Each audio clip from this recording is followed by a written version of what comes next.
Hello, church family. I want to take a few minutes to explain via video a ministry that we began actually last fall that we called the Ministry Practicum.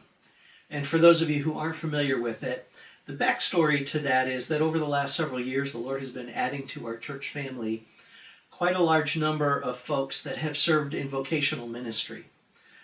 So about a year and a half ago, I began actually making a list of all the different people that God has added to our church that are part of our church family, not part of our church staff, that have served as preaching pastors or missionaries or worship leaders or some other form of vocational ministry. That number is a large number. It's over 20 couples who have served in ministry that are now serving in our church family, teaching, filling the pulpit from time to time. But that's a really large number, and it represents a great amount of wisdom and experience in doing ministry. That is a tremendous treasury that we have.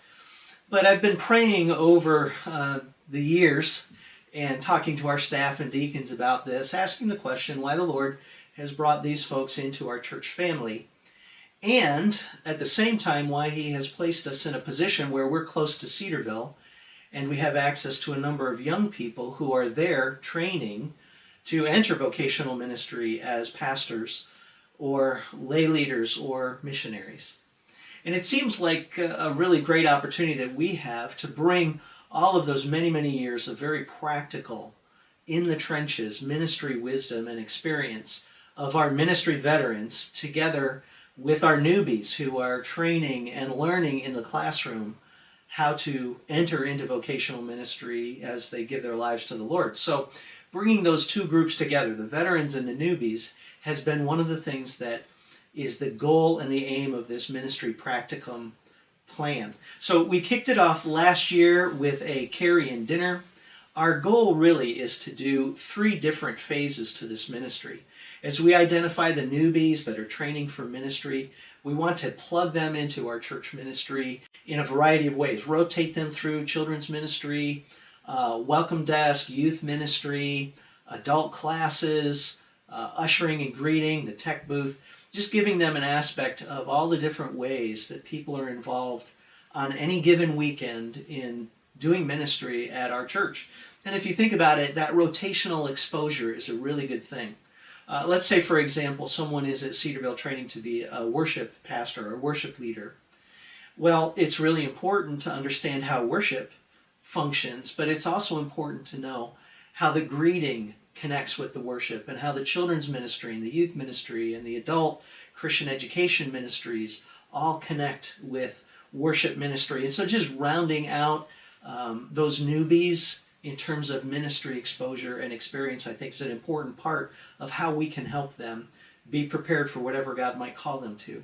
A second aspect of this is the idea that since we have this 20-some couples in our church who have all of this wisdom and experience, how can we create mentoring relationships? We're not going to force mentoring relationships, but we want to foster them. We want them to kind of grow up organically.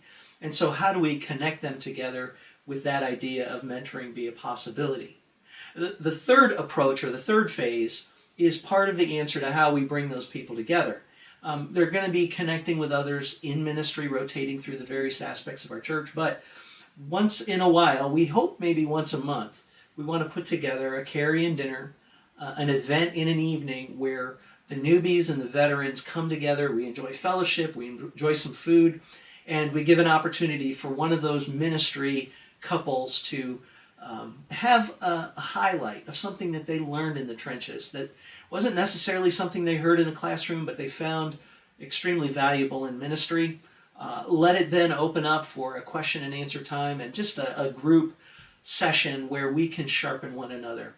Those kind of relationships, I think, can be formed in those events, those carry-in dinners, and just getting to know one another. I think that those 3 parts to this ministry practicum is a great combination that we would like to see continue to develop in weeks ahead. So I'm making this video primarily for a lot of our church family who aren't aware of that ministry. You might know someone in the veteran category that would want to participate, or you might know somebody in the newbie category who's training to enter into vocational ministry as the Lord leads them in the future. We want to bring those groups together, and we're going to have the next ministry event, Carry and Dinner. We've scheduled it for St. Patrick's Day evening, Friday, March the 17th. It'll be from 6 to 7:30. And if you are watching in the weeks ahead, in the bulletin, we'll have an RSVP, a little bit more information. But I wanted to put this video together as an informational teaser, so to speak, for those of you who might be interested in this ministry. I'm very excited about it, excited about the potential and how God can use our church family to make an impact and a difference in what happens in churches and mission fields in years to come. So thanks for taking a couple minutes to watch this video. God bless you. Have a wonderful week.